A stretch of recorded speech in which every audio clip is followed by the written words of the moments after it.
देहाती बिलवा मांग ले फिर से मगहिया भाषा में रोस्ट लेके गुंजन भैया के गाना है बोलबो मोला तो वीडियो में पूरा मजा आवेला। अपने चैनल को सब्सक्राइब कर हम वीडियो स्टार्ट करें, ठीक है।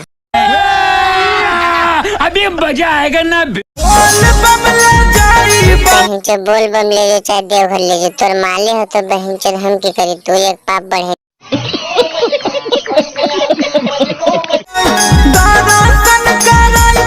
बहन चो कहा दर्शन करे हो, बहन चो सब दर्शन कर देवे करे तो तू कुछ और करेगा नहीं, छोड़ साथ में की हो।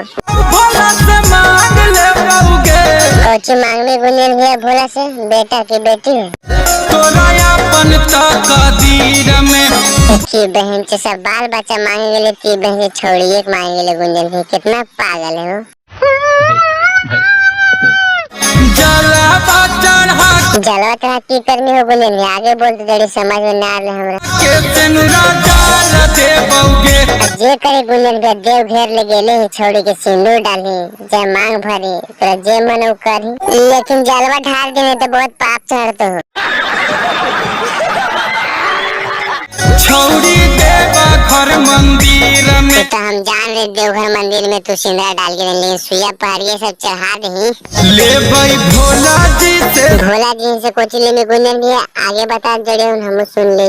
सीधा आशीर्वाद के जानू आशीर्वाद तो भोला जी तोरा दे देते, लेकिन सुल्तानगंज में जाके नहा ले, ठीक है। सब पाप करे तो छोड़ी सिंदूर डाली है। प्यारी समझ गई। बोल बम बोल बम।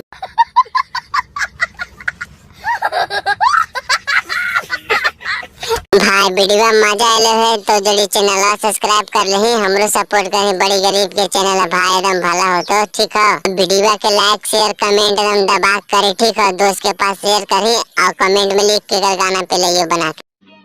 समझ रहे हो?